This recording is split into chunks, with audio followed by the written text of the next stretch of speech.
Welcome to the Breaking 90 podcast, where we talk about all things sustainable fat loss. We take people on 90-day journeys to creating fat loss forever. Thanks for listening. I hope you enjoy the episode. Hello, everybody. Welcome back to the Breaking 90 podcast. I'm here today with my co-host, Jerrika and Alex, and we are the coaches of Breaking 90 Fitness. Thanks for listening. Jerrika, how are you doing today? Not too bad. How have you been? Been awesome. As you know, I just recently got back from Mexico. It was like the reset that I didn't know I needed in everything, business, fitness. That's amazing. Everything. Yeah. That's so awesome to hear. Yeah. I was excited. Don't get me wrong. I was excited to go away, but it's one of those things where you don't really realize until you disconnect from everything how much you need it, and it just come back so refreshed, so ready from all standpoints, like ready to do everything a little bit better. So it's so important to take those vacations. Obviously, it doesn't need to be going away to Mexico or something like that, but even the night away, the weekend away, the time off, the Sunday with no technology, like these little breaks are what recharge our batteries, in my opinion. Absolutely. I'm a firm believer in that. Once I saw your pictures posted, it made me more excited for mine coming up in a few days. And but the other hand, I actually know this is the trip that I need, just because a big transition period in my life. So it's just kind of like go on a trip, come back, and then I'm ready. I know how ready and excited I'll be to kind of tackle this new point coming forward. So totally. I'm looking forward to feeling that way. How did you guys decide on Antigua? It's kind of silly. It was just kind of like we knew we wanted one of those places that had your own like cabin or like your own hut. Yeah. So we filtered that, like places that have your own hut or whatever the filter was. And then Antigua came up, and we just didn't want one of those massive hotel ones, just because at the time when we booked it, it was in the height of COVID and we didn't know what it would be like. So we're like, oh, let's go a little more secluded. And that's what happened. It was just like the first thing that showed up, and we'll see how it goes. I'm really excited to hear about your journeys. What do you got for us today, Alex? So it kind of goes hand in hand with what we're talking about right now. And it's something that, because a lot of people are going on vacation, or they have even things like March break and coming into Easter and all of these little, I'm going to say setbacks, although they don't have to be setbacks. But things that cause people to really panic on their journey, things that have thrown people off their course before. So today what I want to talk about is, I don't really have a good name for it, but what it is it's your bounce back ability. How you are able to bounce back from something like this, from a setback, and why it's so important. You kind of on the same page as me so far? Yeah. The only thing I want to just kind of confirm with you is, you said bounce back from a setback, but we're not necessarily classifying a trip as a setback, but just because something that's throwing you off your routine. Is that your normal routine, your normal plan? Okay. Because a lot of people, especially, so it's a little bit different for you and I, because this has been something we've been doing for a long, long time. So we've gone through this a lot of times, but people who are new to this journey, or people who are, starting something out in their first couple months, and then all of a sudden they have a 1 week something where they go off course. This could be a vacation. It could be your kids are home for the week because of something like March break or an illness. It could be that you got sick and you're not able to work out, or a life event happens and you're not able to stick to your plan, which is very normal. So what I want to start off by saying, and if you have to shut this podcast off, wait until I say this, shut it off after this. This is the most important thing I have to say today. Your success on this journey will not be determined by falling off track, but instead by your ability to bounce back. So if you fall off track, it is not going to ruin you. It's not going to stop you from succeeding. If you have a definite timeline for some reason, that's a little bit different. Then obviously these things come into play. But if you are training and you're trying to better your health, these setbacks are a normal part of life. These obstacles are a normal part of life.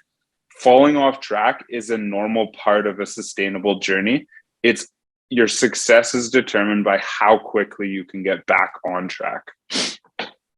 That is, yeah, that's kind of the take home message at the start of the podcast. I like that.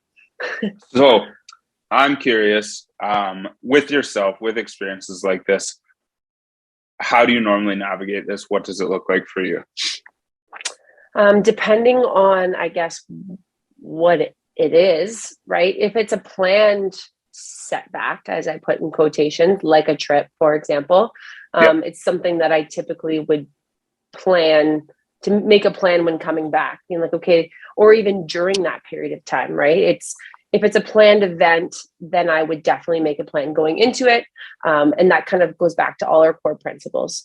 Something over nothing, minimizing the damages, things like that we've talked about in our podcast.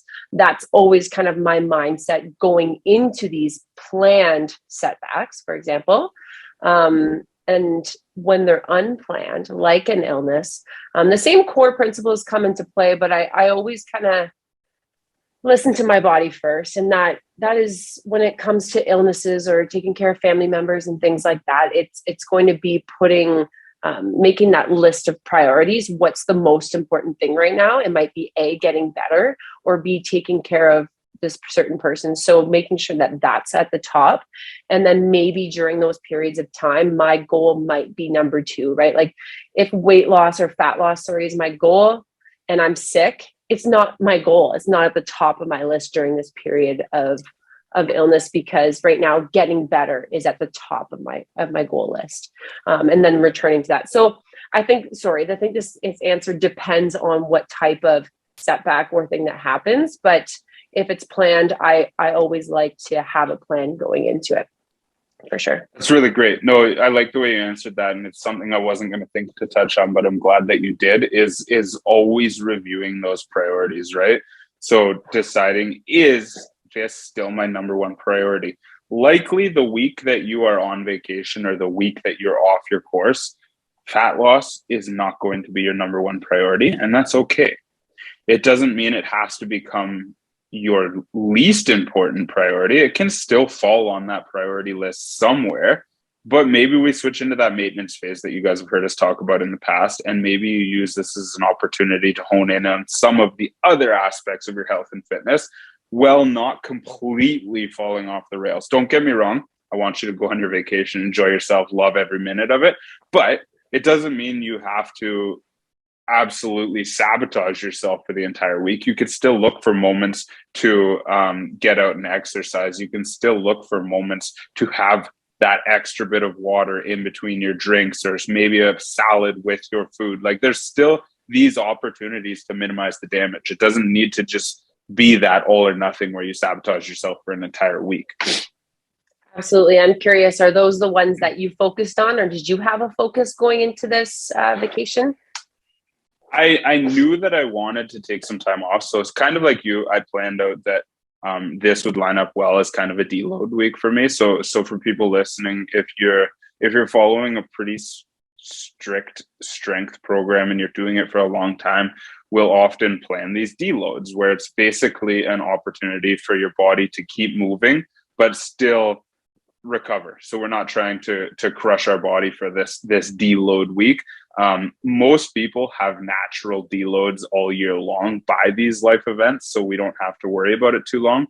But if you go a long time lifting heavy every week, you can really benefit from a deload. So I just kind of used it as a deload. I knew I wasn't going to go to the gym. There was a gym there, but I didn't want to go to it. So what I did instead was that I swam every day. I played beach volleyball every day, and we'd go for walks every day. So we're getting tons of activity. Like I'll circle back to this, but what I did with my move goal that we talked about earlier, I set it to 80%. So I went down 20% from my original move goal, and I just made a commitment that I was going to hit that regardless. And I was smashing it. I was doing better I was doing a higher move goal than before I went away, just because we're always active. So I got tons of activity, didn't exercise specifically once, and it was great. And I tried to drink tons of water. in between alcohol, I tried to look for opportunities with food to have vegetables. I know a lot of people are weary of vegetables on vacation. I went for the ones that didn't look like they were going to make me sick. There you go. That's like a typical plan. That sounds awesome. And really it's kind of deceiving, like how much more exercise you got just because you weren't spending a lot of the day at the desk. And so in reality, you didn't have to set a specific workout time because again, you're moving so much on these times. So that's awesome. Yeah. And it was great. And so what I did coming out of that, so this is my 80% rule that I wanted to circle back to. Whenever I have a life setback, I use this 80% rule. So I'm gonna talk about lifting because it's just really easy for the numbers sense. So say you're lifting 100 pounds going into that vacation, and coming out of it, my plan was to start lifting 80 pounds instead of 100 pounds, so 80%, and see how that feels in week 1 upon return. So that's just a really basic example. We're not even talking about any lift in particular, but 100 pounds coming into vacation. I knew I'm coming out. I'm a little bit off my schedule. I'm a little bit tired. Things aren't adding up perfectly. I went to 80%. So now I'm lifting 80 pounds. If it felt really hard, I would have then done 80% of that. If it felt really great for that entire week, then the next week I would go back to 100 because I only took a week off. It's not like this is a month-long setback. You'll be fine. So if that whole week felt great, then the next week I'm going back to 100. I've given my body an opportunity to catch up. But if it didn't, and I'm like, yeah, this still feels weird, then I would have just slowly built up from that 80. And so I know that's not a cut and dry, this is what you should do. That's how I handle that. And it's not just with lifting. It's things like, so my move goal, I had knocked it down by 80 to allow myself to kind of get back to a normal pace. I was doing 80% of the running and walking that I had been doing leading up to it. That was like an 80% intensity week to see how I felt. I came out of the week feeling fine. This is now a couple weeks later or 2 weeks later or whatever. I'm back to 100% and everything's good. Awesome. Yeah. I love that. And then getting back into the water goals, typically on vacation, we drink a little bit less water because there's other things to try. Like you mentioned, alcohol. So did you go right back 100% of the water? Because sometimes that's a lot on the body, right? Having to go to the washroom and making that adjustment. So did you also kind of attack that water nutrition wise? I'm going to say I didn't probably drink less water. So like I would always make sure we had bottles of water. I'd use it as an excuse to walk. I'd go back, I'd walk up to our hotel room to get bottles of water. Devin and I made a commitment at the beginning of the week that we weren't taking the elevator the whole week, and we were on the 4th floor. So it's like constantly up 4 floors, down 4 floors. Yeah, it was just awesome. Little things like that. Yeah. Yeah, you're there for 7 days. You're not going to miss those 2 minutes that it takes to walk the stairs, right? Yeah, you're walking on the stairs probably with the sun beaming down on you. Life could be worse. So yeah, and so even from a nutrition standpoint, I did that 80% rule. So what I did was we use points in Breaking 90. So if you're listening to this and you use calories, the same rules apply. But you take your points or your calories and you add 20%. So now you have a little bit of freedom coming out of vacation to get into the normal routine. If you make it through that week successfully, you can go back to your normal 100%. And so just keep in mind, this works the other way. I'm adding 20%, giving myself a little bit more freedom here to adjust and bounce back and get back into the swing of things.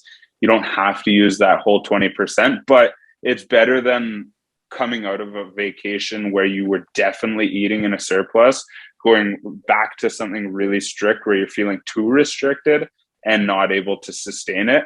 That gives you the freedom during that week to decide, okay, can I get back to normal in week 2? I'm really glad you mentioned that, I think, with nutrition, because a lot of people would be trying to tie that 80% rule into nutrition. And I was thinking that I was like, I think we should do more. So that 20%, you kind of added on to the nutrition because we don't want to feel super deprived coming back, like you mentioned, because we need to recover. We need to get back to routine, and having that little extra energy can really help us feel motivated and ready to get back at it. Especially because if this is a planned vacation we're talking about, that was probably what you were training for. That was probably what you wanted to look good for. Now give yourself a little bit of grace to get back into the swing, not completely fall off track. Remember, our goal here is back on track as fast as possible. Day one, when you return, add 20% to your calorie or your point goal. You're going to have tons of freedom here. That's going to give you wiggle room. You're not going to feel restricted, and you're back on track. You're smooth sailing from there. The one thing that I wanted to mention that ties in with this is that your scale will be out of whack for like at least 3, 4, probably 5 days.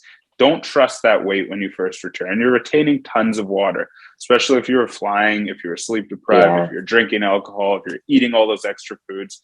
Your water weight is going to be through the roof. If you know you're the type of person that's going to be affected by this, don't even weigh yourself for 5 days upon returning. That's a really good point. Yeah, it's not worth it. Like you mentioned, the flying, the salt, the drinking, it's crazy what it can do. Use that as an go ahead. I was just going to say, use that as an opportunity to get right back on track. If you can be honest with yourself and be back on track for 5 days, weigh yourself 5 days later, and I think you'll be pleasantly surprised that you're probably only up like a pound. It's true. Yeah, no, honestly, especially because if you're moving that much. Now, I kind of want to just take this, I don't know if you had written this down, but I want to take this to the unplanned side, because I think this is what happens more often than not with these, with the bounce back ability that you mentioned. And that's when things come up that we don't, a setback that we don't have planned, like a child getting sick, like yourself getting sick. So just making sure that there's something set in place for these periods of time, just to make sure you have a plan coming out of it. I just want to touch on that briefly. Good. Yeah. I'm glad that you did. So the big thing here is always looking ahead. How am I going to bounce back from this? If it is only a week we're talking about, it won't make or break you. Don't put too much stress on this. You can use that 80% rule that I'm talking about. If that works for you to bounce back, that will work fine. If this is going to be a long-term event, I know people have a parent that gets sick that they have to care for an extended period of time, or something along those lines where you're being thrown off track for longer, then we need to revert back to looking at our BAMs, our bare ass minimums. What can I still commit to through this time? Because you cannot throw the towel in for multiple weeks or months and expect to keep making progress. What are your thoughts, Jay? I'm glad you mentioned the bare ass minimums. I think in times like this, when things get thrown off and unexpected, it's important to still think about your goal, right? Take your goal, sit down with it for a bit. And if right now your goal previously before this event was tracking diligently, whether it's points or calories, and exercising 3 times a week, I think you can still take your goal, but step into those bare ass minimums in terms of, okay, now how can I move while taking care of X or myself, right? So maybe it is when this person's sick, or if they're sleeping, okay, now I can go for a walk. I won't get my workout in maybe because my energy's low and I'm exhausted, but maybe it's a walk just to get some fresh air and prioritize myself. Same with the nutrition. You might be staying at someone else's house. Things are kind of confusing to you, and you don't have access to what you normally do. So it's making the better choices, but it's still worth sitting down and making a plan, saying, okay, I'm recognizing that this is a setback, or I'm recognizing that this is not my routine. How can I navigate this? And I think that in itself is just going to set you up for just like we mentioned, a maintenance phase even, but at least you're going to be ready and willing and excited to come out of it, get back into routine. The saying, failing to plan is planning to fail, comes to mind here, right? So going into one of these events, whether it's a surprise event or a planned event, with the expectation that you can keep doing things the same way you have been, is probably setting yourself up to be disappointed, even though you don't need to be. You shouldn't be disappointed. I think of people having a newborn baby.